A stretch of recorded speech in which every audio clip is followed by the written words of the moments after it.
আমি চিৎকার করে কাঁদিতে চাহিয়া করিতে পারিনি চিৎকার।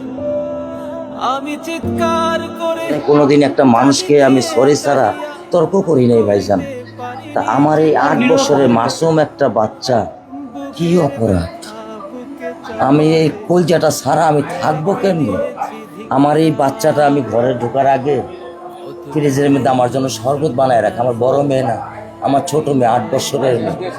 বাবা শরবতের ছবি এখানে লাগায় রাখছে, বাবা তুমি আমাকে নিয়ে যাবা। আমি বলছি, আল্লাহ বাবা তুমি আল্লাহর কাছে চাও, আমার তো নেওয়ার দিয়ে যাওয়ার ক্ষমতা নাই। আমার মেয়ে আল্লাহর কাছে চলে গেছে, আমার মেয়ে আল্লাহর কাছে চলে গেছে। আমার মাসুম এই বাচ্চাটা কি অপরাধ করছে নির্মম ভাবে আমার বাচ্চাটাকে হত্যা করলো? কি আমার ক্ষতি, কি আমার অন্যায়, কি আমার দোষ? আমি একটু জানতে চাই আপনাদের কাছে। আমার যদি কোনো দোষ থাকে, আমার কোনো যদি অন্যায় থাকে, প্রকাশ্যে আপনারা আমার ফাঁসি দিয়ে দেন। আমি এই বাচ্চাটা ছাড়া আমি থাকবো কেমনি?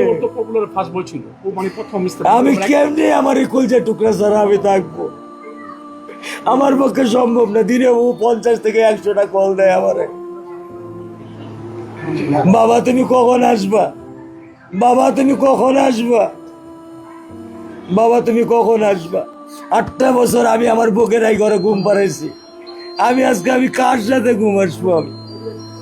আমি কি দিয়ে মনে সান্ত্বনা দিব? আমার অপরাধ কি?